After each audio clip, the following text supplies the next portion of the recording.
श्री शिवलीला अमृत अध्याय 12वा. श्री गणेश, श्री सरस्वती, श्री गुरु आणि अंबिकेसह असणाऱ्या श्री सदाशिवासही नमस्कार असो. ब्राह्मण, क्षत्रिय, वैश्य व शूद्र हे वर्ण, ब्रह्मचारी, गृहस्थ, वानप्रस्थ हे आश्रम, तसेच स्त्री, बाल, वृद्ध आणि तरुण अशा सर्वांनी शिवकीर्तन श्रवण करावे. ज्यांना शिवस्मरण आवडत नाही तो अत्यंत अपवित्र समजावा. जणू वस्त्रालंकार परिधान केल्यावरही शृंगारलेल्या प्रेतासमान असावा. त्याचे अन्नभक्षण यथेच्छ बेचव गवत खाणाऱ्या पशुसारखे असते. त्याचे डोळे मोर पिसावरील डोळ्यांइतकेच निरर्थक असतात. त्याचे मुख व कान वारुळाच्या छिद्राप्रमाणे, हातपाय झाडांच्या फांद्यांप्रमाणे असून त्याला जन्म दिल्यामुळे त्याची माता निरुपयोगी ठरते. जो शिवभजन करीत नाही तो समुद्रात बुडून जावा आणि अग्नीने त्यास भस्म करावे किंवा त्यास सर्पदंश व्हावा. शिवभजन श्रवण करण्याची आवड जपावी. अशी मुंगी गुळाला सोडत नाही, अर्धी तुटली तरी आपले तोंड काढत नाही व प्रेमळ पुत्र बरेच दिवस बेपत्ता होऊन पुन्हा परतल्याची शुभवार्ता अचानक कानी येताच त्याला भेटण्यास आईबापांनी धावत जावे. ज्याप्रमाणे चांगल्या गोष्टी कानाला अमृताहून गोड वाटतात, त्याचप्रमाणे शिवकथा ऐकताना अतृप्त अशा सर्वांनी तेव्हा सर्व कामे सोडून शिवकथा ऐकावी. ज्याप्रमाणे कुणी प्रतिव्रता तिच्या गावाला गेलेल्या पतीकडून आलेले पत्र ऐकण्यासाठी धाव घेते, ज्याप्रमाणे दरिद्री माणसाला धन सापडावे किंवा जन्मांधाला डोळे यावे किंवा तहानेने प्राण जात असताना थंडगार पाणी मिळावे, त्याप्रमाणे शिवकथा व पुराण श्रवण करण्यासाठी सर्व कामे टाकून धावत जावे. चिंता झोप टाळून श्रवणास आदरपूर्वक बसावे.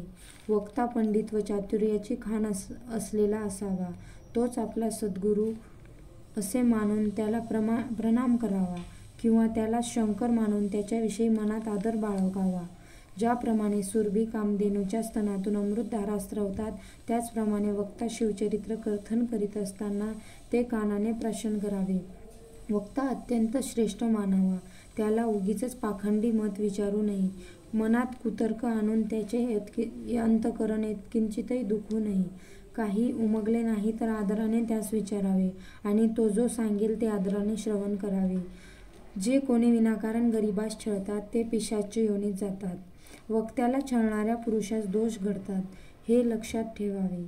सभेमध्ये पुराणीखेरीज अन्य कुठलाही भलत्या माणसास नमस्कार करू नये. हे ऐकताच जो कोणी मध्येच गर्वाने उठून जातो तो अल्पायुष्य होतो व संसारात बरेच कष्ट भोगतो. मुख्य श्रोता कपटी, दृष्ट, पापी किंवा धूर्त असू नये. जसे दूध प्राशन करणे शरीरास पुष्ट करते, मात्र ज्याला विष मज्वर झालेले आहे अशास ते विषासमान वाटते. त्याचप्रमाणे श्रवणकर्त्याने मनात कुतर्क धरून कथेमध्ये खंड पाडू केल्यास त्याचे श्रवण व्यर्थ जाते व तेच त्याच्या नरकाचे कारण ठरते. अशा कथा चालू असताना अन्य गोष्टी बोलू नयेत. मन एकाग्र करावे, तरच कथेच्या फलश्रुतीचा लाभ होतो. वक्त्याची दक्षिणेसह वस्त्र व अलंकार देऊन प्रेमपूर्वक पूजा करावी. त्याला धन दिल्यास त्याची आपली संपत्ती वाढते.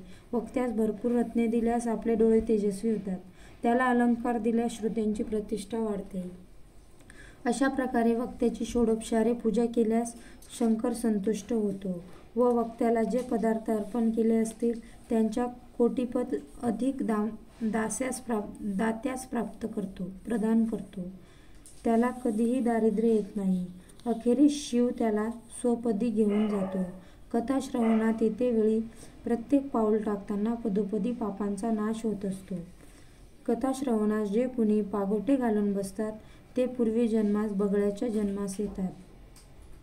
जर पागोटे काढणे गैरसोयीचे असते तर श्रोत्याने किमान पागोट्याचा मुख्य पदर सोडावा. जे विडा खात कथा श्रवण करतात त्यांना यमदूत छळतात व यातना भोगावयास लावतात. हे व्यास वचन मूळ प्रमाण आहे. कुणी सहज म्हणून श्रवणासाठी बसतात त्यांनी विविध प्रकारे झोप घालवावी. मनातून सद्गतीत झाल्यावर डोळ्यातून पाणी आले की मग निद्रेचा स्पर्श होणे अशक्य. उगीचच डोळ्यांना पाणी लावून काय उपयोग. ज्याप्रमाणे आपले द्रव्य एकांतात घेऊन बसल्यावर जागरण घडते व एखाद्यास निद्रा येत नाही, तशातही झोप अनावर झाली तर हात जोडून उभे राहावे म्हणजे झोप येत नाही. त्यासाठी नाना उपाय करावे, मुख्यतः श्रवण करावे. श्रोत्याने मनात अहंकार बाळगून वक्त्यापेक्षा उंच आसनावर बसू नये. असे वर्तन करणारे कावळ्याच्या जन्मास येऊन जगाची विष्ठा खातात. जे वीरासन घालून बसतात ते अर्जुन वृक्षाच्या रूपाने जन्म घेतात. जे पाय पसरून बसतात त्यांना यम वाकड्या फांद्यांनी झोडपून काढतो. जे सांगूनही ऐकत नाही आणि मुद्द्यास पाय उलटे दुमडून बसतात त्यांना यमदूत बांधून नेतात आणि नरककुंडात टाकतात. जे श्रवण समयी मुद्दाम झोप घेतात ते अजगराचा जन्म घेतात. जे वक्त्यास नमस्कार न करता बसतात ते वेळूचे झाड होऊन जन्मास येतात. कथा चालू असताना जे भलत्याच गोष्टी बोलत राहतात ते पुढील बेंडूक होतात. जे मुद्दामहून टाळी वाजवत नाहीत ते संसारात कष्टी होतात. जे शिवकीर्तनाची हेळसाळ करतात ते 100 जन्म कुत्र्यांच्या रूपाने येतात. जे दुरुत्तरे करतात ते सरड्याचा जन्म घेतात. जे मनात आदरभाव बाळगत नाही ते जन्मी डुक्कर होतात. जे शिवचरित्राचा विनाकारण संदेह बाळगतात ते लांडग्याच्या योनीत जन्म घेतात. वक्त्यास बसण्यासाठी आसन देणारा शिवसन्निध बसतो. वक्त्यास वस्त्रे दिल्यास अन्नप्राप्ती होते. शिवकथा व शिवपुराण श्रवण केल्यास अंगी पूर्ण वैराग्य बाणते. याविषयी एक बाळबोध कथा ऐकल्यावर मनास अनुताप उत्पन्न होतो. दक्षिण प्रांतात नावही उच्चारू नये असे एक गलिच्छ गाव होते. तेथे धर्माचरण न बाळगणारे स्त्री-पुरुष सतत व्यभिचार कर्मात रत असत. तेथे धर्म अजिबात नव्हता. तेथे सर्वत्र अनाचार भरलेला होता. तेथे जप तप अग्निहोत्र काहीच नव्हते. मग तेथे वेदशास्त्र कसे असणार? वेद व शास्त्र हे ब्राह्मणाचे 2 डोळे आहेत. त्यापैकी एक नसेल तर एकाक्ष आहे असे म्हणावे. वेद व शास्त्र दोन्ही नसतील तर तो ठार आंधळाच समजावा. असो, त्या नगरीत सर्वजण सर्व प्रकारच्या लक्षणांनी अपवित्र होते. चोर, दहाडखोर, बदपैली, मद्यपी, वाटमारे, दुराचारी, आईवडिलांचा द्रोह करणारे असे ते सर्व दोषांनी युक्त होते. त्या गावात एक विदुर नावाचा ब्राह्मण होता. तो रात्रंदिवस वेश्येशी रममाण होऊन कामवासनेच्या चिखलात लोळत असे. त्याची बहुला नावाची पत्नी देखील अत्यंत अमंगळदारिणी होती. एकदा ती एका जरासोबत रममाण झाली असता तिच्या पतीने तिला पाहिले.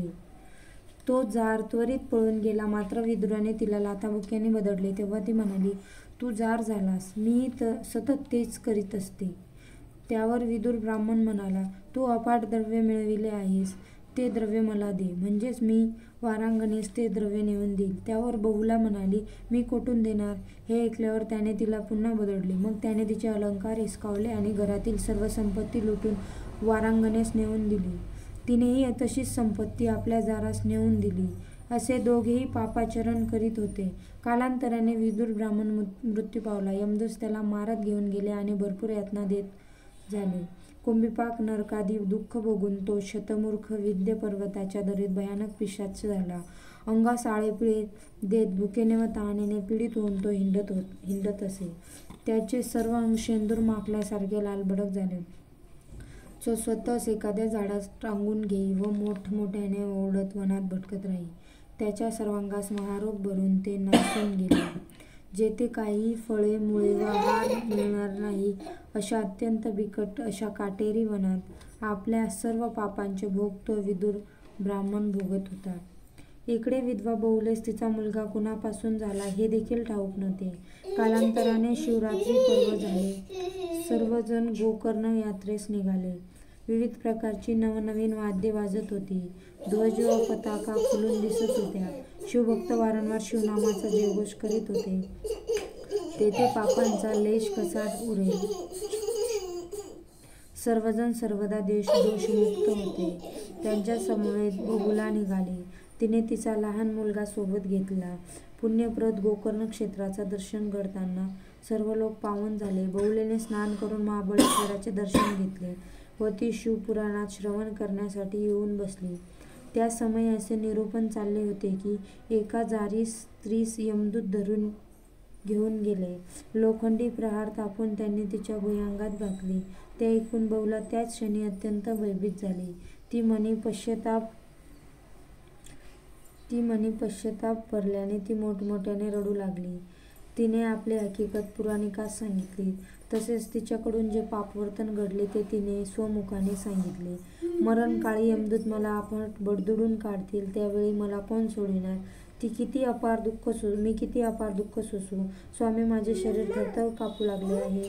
मी आता काय करू याविषयी सांगा. माझ्या गळ्यात फास घालून यमदूत मला तापलेल्या शस्त्राने मारतील. माझी नाना प्रकारे विटंबना करतील. मला तलवारीच्या फात्यांवर वनातून हिंडवतील. नरककुंडात माझे खाली तोंड करून मला उलटे टांगतील. तांब्याची जमीन तापवून त्यावरती मला लोळण घ्यायला लावतील. माझ्या पोटात तीक्ष्ण शस्त्रे खुपसून मला टांगून ठेवून धुरी देतील. जमिनीत रोवून ठेवतील आणि तापलेल्या बाणांनी प्रहार करतील. तापलेल्या सुळावर ठेवून पायाला प्रचंड मोठा धोंडा बांधून मला महानरकात बुडवतील. तेथून सुटका कोण करेल? बवलेला अन्नपाणी गोड लागेना. रात्रंदिवस मी कोणास शरण जाऊ, मी कोणाच्या आश्रयात जाऊ असे म्हणत असे. मी कोणत्या नरकात जाऊन पडेल असे म्हणून पुराणिकांचे चरण धरले व ती म्हणाली, हे सद्गुरू, मी आपणास अनन्य भावाने शरण आले आहे. मग पुराणिकांनी बवलेस नमःशिवाय हा पंचाक्षर मंत्र सांगितला. तसेच शिवद्वारात बसून तिला रसपूर्ण शिवलीला अमृत ऐकवले. मग तिने सर्व ग्रंथ गुरुमुखातून श्रवण केला. श्रवण भक्ती ही सर्वश्रेष्ठ भक्ती असल्याचे सांगितले. सज्जनांचा सहवास घडावा तर वैराग्य प्राप्त होते. निसंगाने मोहत्याग प्राप्त होतो. निर्मोहत्व प्राप्त झाल्यावर मग उद्वेग कसा बरे राहील? बहूला परमपवित्र झाली. रात्रंदिवस शिवनामाचा जप करू लागली. तिच्या ठायी यत्किंचितही दोष उरले नाही. ती सर्व काळी शुद्ध झाली. काजळी निघून गेली. ती लखलखीत आरशासमोर येतो आणि लोखंडाचा स्पर्श होताच परिसाचे सोने होते किंवा विस्तवास लाकूड पडताच त्याचे अग्नीमध्ये रूपांतर होते. तसेच एखादा ओहळ गंगेला मिळतात त्याचे सहज गंगाजल होते. त्याचप्रमाणे शिवनामाचा जप केल्यास पाप नष्ट होते. या बाबतीत विद्वत्तेपेक्षा ध्यान श्रेष्ठ ठरते. श्रवणापेक्षा नामस्मरणाने सतेजता येते. मनापेक्षा निधिध्यास श्रेष्ठ असतो. त्याहून साक्षात्कार सरस असतो. तो झाला तर पूर्ण शिवरूप प्राप्त होते यात संशय नाही. शिवकीर्तन श्रवणामुळे बवलेचे सर्व दोष जाऊन ती पावन झाली. ती स्वतः शिवकीर्तन करू लागली. श्रवणाने थोरवी व पापनत्व प्राप्त होते. श्रवणाने याच जन्मी मुक्ती लाभते. त्यासाठी तीर्थयात्रा व अन्य श्रम करावे लागत नाही. श्रवणामुळे सार्थकता येते.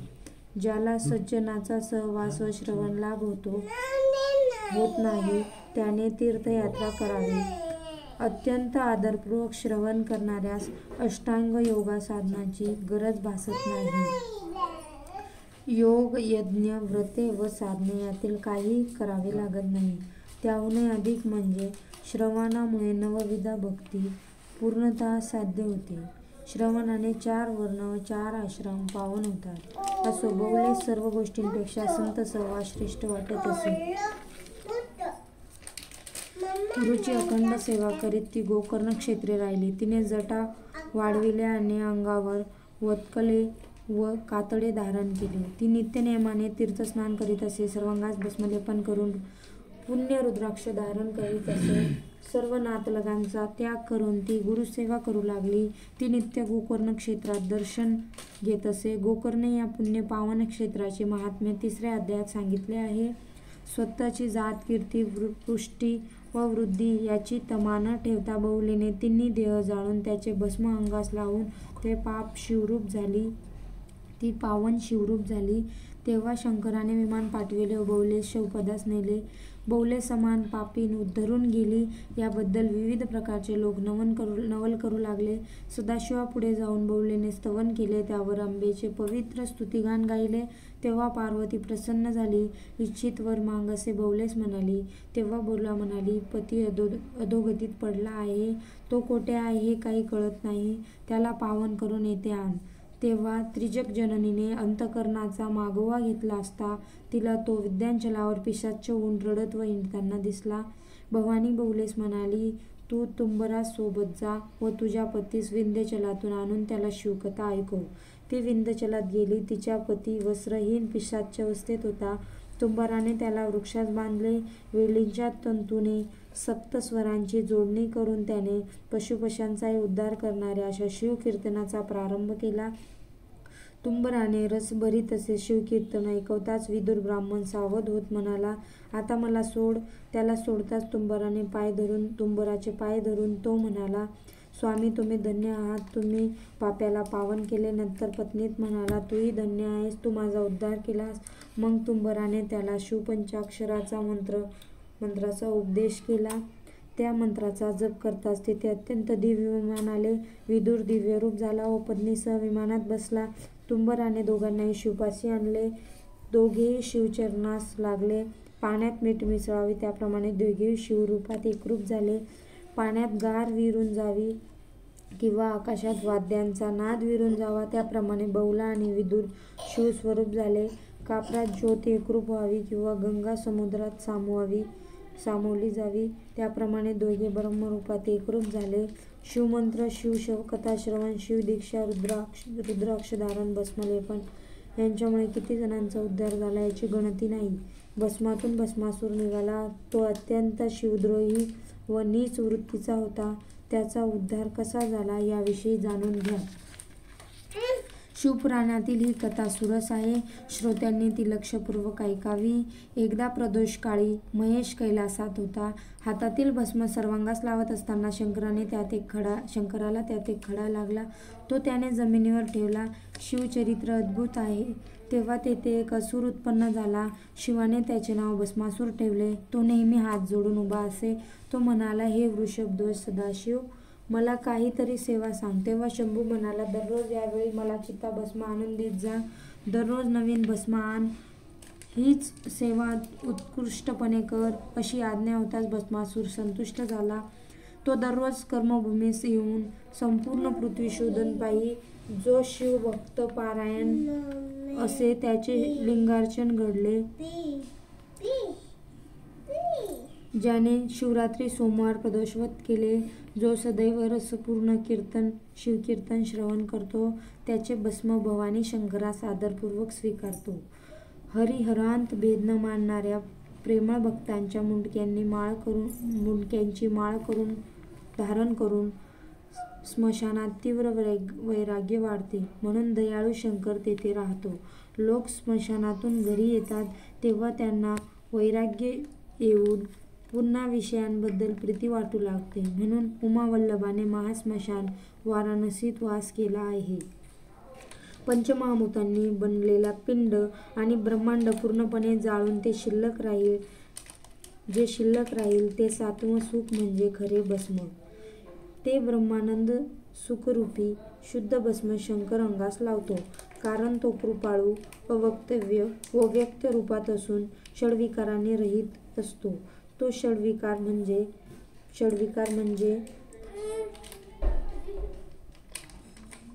जन्म म्हणजे आहे. जन्म घेते, वाढते, परिपक्व होते, क्षीण होते आणि नष्ट पावते हे होत. शिव हा अविनाशी परब्रह्मरूप असून तो निर्विकार आहे.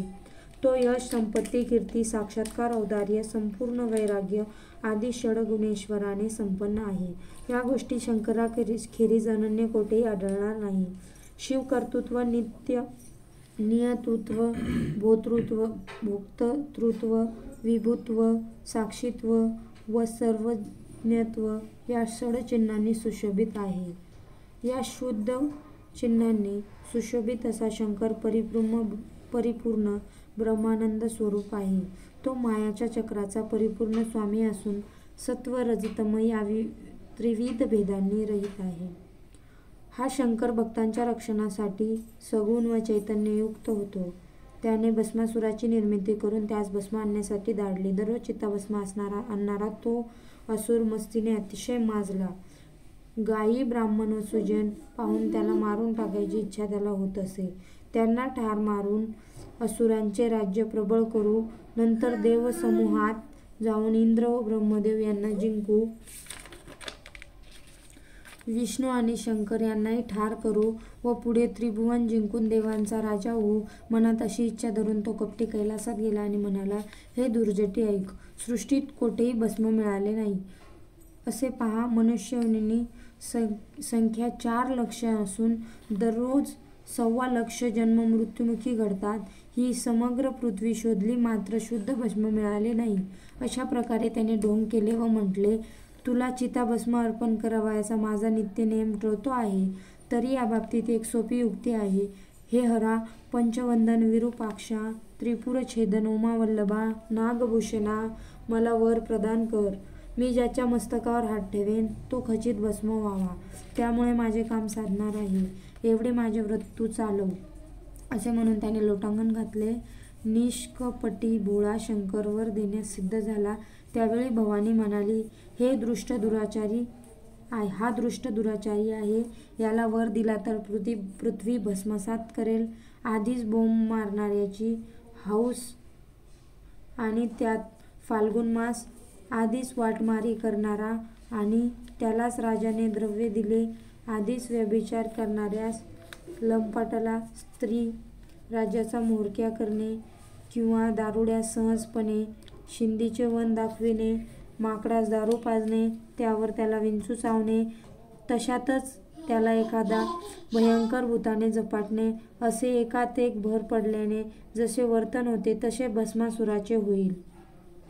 असा असुर तामसी असल्यामुळे त्याला कधीच वर देऊ नये. कार्तिकेय गणेश, वीरभद्र व नंदिकेश्वर शिवाला हेच सांगू लागले. तरी भोळाशंकर म्हणाला, भस्मासुर आमचे लेकरू आहे. त्याला अवश्य वर द्यायला हवा. तो इतरत्र कधी त्याचा उपयोग करणार नाही. पुढे तो म्हणाला, बाळा, तुला वर दिला बरे. हे ऐकताच असुर उड्या मारू लागला, नाचू लागला.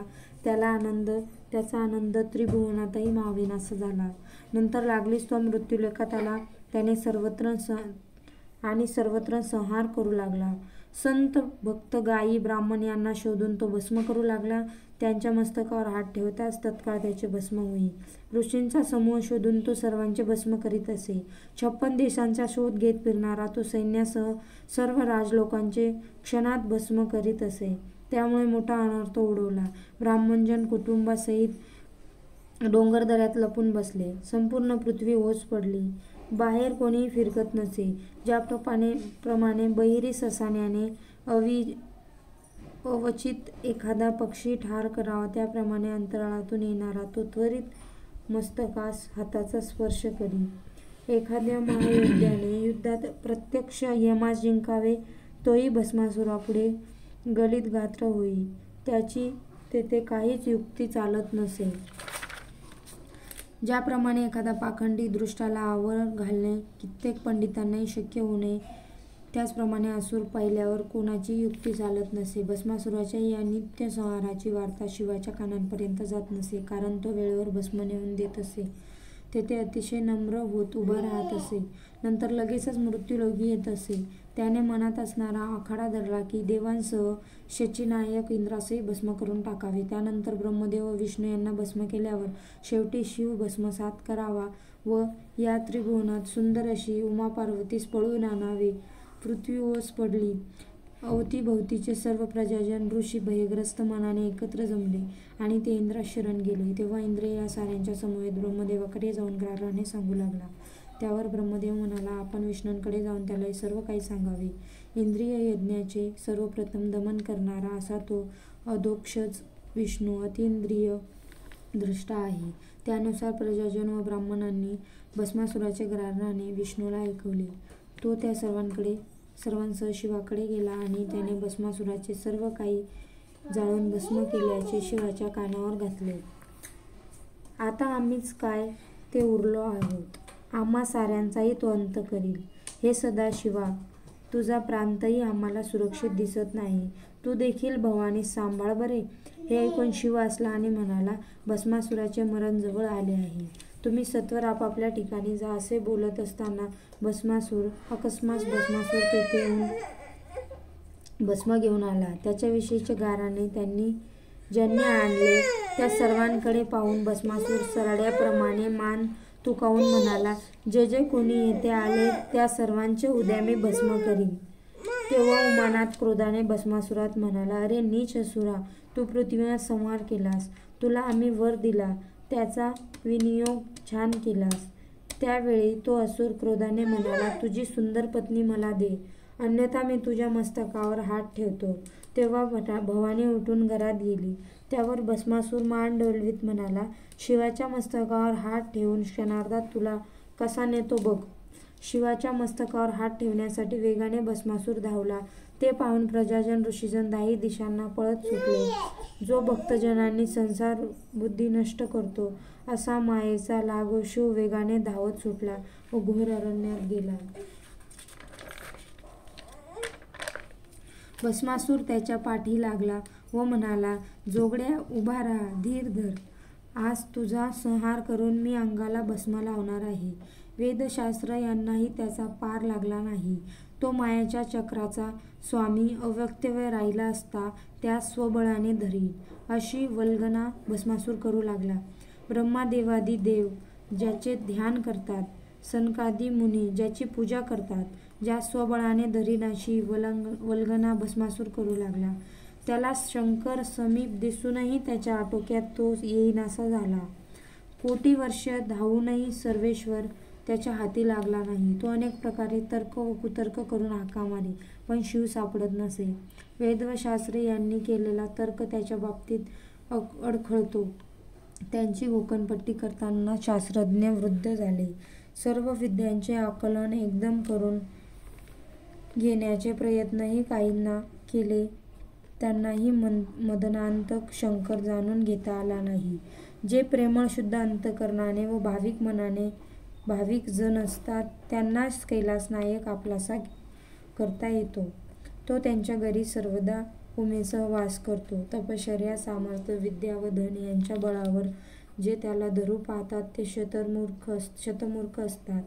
जन्ममरणांचे अगणित फेरे घेऊनही त्याचे आकलन त्यांना होत नाही. असो, भस्मासूर अहंकार बाळगून धावत असताना शंकर त्याला जाणता आला नाही. इथे भवानी विष्णू यांचे स्तवन करू लागली. ती म्हणाली, हे ब्रह्मदेव पिता, कमलनयना, कमलनाभा, कमलधारका, कमलाची आभूषणे धारण करणाऱ्या, कमलप्रिय असणाऱ्या, शेषनागावर पौडलेल्या, असुरमर्दना, जगाला वंदनीय अशा जगद्व्यापका, सर्व जनांचे वृद्धत्व व जन्म टाळणाऱ्या जनार्दना, जगरक्षका, सागरात शयन करणाऱ्या जगदुद्धारा, अशी विनवणी ऐकताच माधवाने अभिनव मोहिनी रूप धारण केले. शिवाचे मनोरंजन करणारा तो केशवराज विष्णू भस्मासुरास आडवा झाला.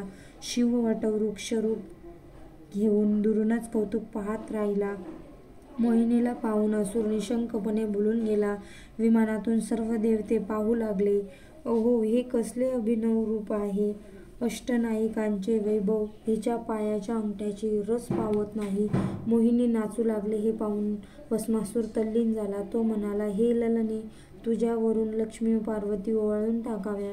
तुझा चेहरा पाहून वाटते की तुझ्यावरून आपला प्राण ओवाळून टाकावा. तुझ्या नेत्रकटाक्ष बाणाने माझा मनमृग घायाळ झाला. तुझे पदकमळ जेथे उमटेल तेथील सुगंध घेण्यासाठी वसंत ऋतू गडबडा लोळतो. तू शृंगाराचे जाळे पसरून माझा चित्तरूपी मासा पकडला आहेस. तू मला लगेच माळ घाल, मी तुझे चिरंतर ध्यास स्वीकारेन. तेव्हा मायावेश धारण करणारा मुरहर विष्णू हास्यवदन करीत म्हणाला, मी तुझा लागलीच स्वीकार करेन. मात्र पलीकडच्या वटवृक्षावर माझे आराध्य दैवत आहेत. तेथे मी नवस केला आहे की लग्नापूर्वी पतीसह तेथे गायन व नृत्य करेन. तेव्हा मी जेथे हात ठेवीन तेथेच तू ठेवावा. मी हे हावभाव दाखवेन तेच तूही दाखवले पाहिजे. तेथे किंचितही जरी उणीव पडली तरी माझा देव तुझ्यावर रुष्ट होईल. माझे दैवत उग्र आहेत. ते सर्व ब्रह्मांड क्षणात जाळून टाकील. तेव्हा असुर तिला म्हणाला, अवश्य तू जसे सांगशील तसे मी करेल. असे त्याला बोलवूनही मोहिनीने वटवृक्षाच्या छायेत त्याला आणले व मग दैवतास नमस्कार करून मोहिनीने नृत्यास आरंभ केला. मोहिनी नृत्य करताना अष्टनायिका तटस्थ होऊन पाहू लागल्या. तेथे तिचे गायन ऐकून किन्नर व गंधर्वही भुलले. सर्व देव भुंगे होऊन तिच्या सुगंधाचा वेध घेऊ लागले. गुप्त रूपाने वनात गुंजाहार करू लागले. मात्र ती सुंदरी कुणाची दखल घेत नव्हती. तिचे सुस्वर गायन ऐकताच ब्रह्मदेवरूपी हरिण भुलले.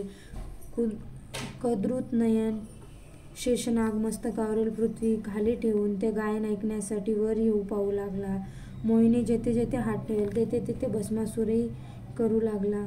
पुढे मोहिनीने स्वतःचा हात मस्तकावर ठेवला. भस्मासुराने देखील त्याचा हात स्वमस्तकावर ठेवताच तो तेथे भस्म होऊन गेला. तेव्हा मोहिनी रूप सोडून भगवंत चतुर्भुज झाला. वटवृक्षाचे रूप त्यागून शंकर प्रकट राहिला. हरी व हर एकत्र आले तेव्हा देव पुष्पमाळांनी वृष्टी करू लागले. मोहिनी रूप पाहून शिवाचे वीर्य द्रवले आणि ते भूमीवर पडताच त्याचे 8 भाग झाले. देच शिवाचे अष्टभैरव अवतार आहेत. असितांगार, चंड, क्रोध, उन्मत्त, कपाल, भीषण व संहार हे शिवाचे अंशावतार होत. भस्मासुराचा वध केल्याची वार्ता समजताच त्रैलोक्यात आनंद झाला. रमामान विष्णू व उमानाथ शंकर एकमेकांचे हात धरून कैलासात आले. तेव्हा अंबिकेसह तात्काळ प्रकट होऊन हरिहरांना वंदन केले. त्यास आसनस्थ करून हेमवती भवानीने त्यांपुढे त्यांचे पूजन केले. हरिनारायण तर हर नागभूषण, शिव निर्गुण तर सीतापती राम सगुण, शिव पंचमुखी तर विष्णू शेषशायी, शिव कापरासमान शुभ तर विष्णू ब्रह्मदेवाचा जनक. हाती पिनाक धनुष्य घेतलेला शिव तर पितांबर परिधान करणारा विष्णू, शिव निळकंठ तर विष्णू मेघासमान वर्ण असलेला, शिव वृद्धारंकाचा पती तर विष्णू वृंदनांचा निवासी, नंदी हे शिवाचे वाहन तर इंद्रियांना जिंकणारा विष्णू, मस्तकावर चंद्र असणारा शिव तर शंखचक्र धारण करणारा विष्णू, शिव विश्वाचा स्वामी तर विष्णू विश्वाचे पोषण करता, कपाळावर 3रा नेत्र असणारा शिव तर कमलीय शरीरावर विष्णू. या दोघांचेही लीलाचरित्र विचित्र आहे. शिव मूर दैत्यांचा संहारक तर विष्णू मायारूपी मल्लाचा संहारक, शिव सर्पाचे आचरण घालणारा तर विष्णू मोह नष्ट करणारा, शिव अंधकासुराचा वध करणारा तर विष्णू अगासूर बकासूर यांचा वध करणारा. हे दोघेही असुर संहारक आहेत. सिद्धेश्वर शंकर संसार बुद्धी नसलेला तर विष्णू अहंकार वर्जित, पर्वतपुत्री पार्वतीचा पती शिव तर नंदाचा पुत्र विष्णू, ईशान ईश्वर तर लक्ष्मीपती म्हणजे विष्णू, दुधाप्रमाणे देहवर्ण असलेला शिव तर क्षीरसागरात पौडलेला विष्णू, ब्रह्मादिदेवांना वंदनीय शिव तर ब्रह्मानंदाने परिपूर्ण असा विष्णू. अशा त्या दोघांची पूजा केल्यावर जगदंबा अत्यानंदित झाली. आता श्रोते व सावध व्हा. पुढे अमृताहून सुरस कथा येईल. त्या कथेस वीरभद्राचा जन्म, शिवपार्वतीचे लग्न व कार्तिकेय जन्म ही आख्याने असतील. शिवलीला अमृत ग्रंथ ही सिंहस्थ पर्वणी समजावी. यावेळी गोदावरी आणि स्वर्धुनी गंगा यांची भेट होते. या अध्यायात कैलासनाथ शिव व वैकुंठनाथ विष्णू एके ठिकाणी मिळाले. तरी या सिंहस्थ पर्वणीत भाविक जण ग्रंथरूपी गोदावरी स्नान करतात व अर्थरूपी जलात बुडी घेऊन पापांचा निचरा होण्यामध्ये मग्न होतात. श्रीधर स्वामी ब्रह्मानंद स्वरूप असून तेथे सुखावला. तेथे शिव विष्णू हा भेदाभेद नाही, तर ते चिरंतन अभंग आहे. स्कंद पुराणातील ब्रह्मोत्तर खंडात शिवलीलामृत हा प्रचंड ग्रंथ संभवलेला असून त्यातील मधुर भासणारा हा 12वा अध्याय सज्जन भक्तजन अखंडितपणे श्रवण करोत. श्री सांब सदाशिवार्पणमस्तु. शुभ भवन्तु.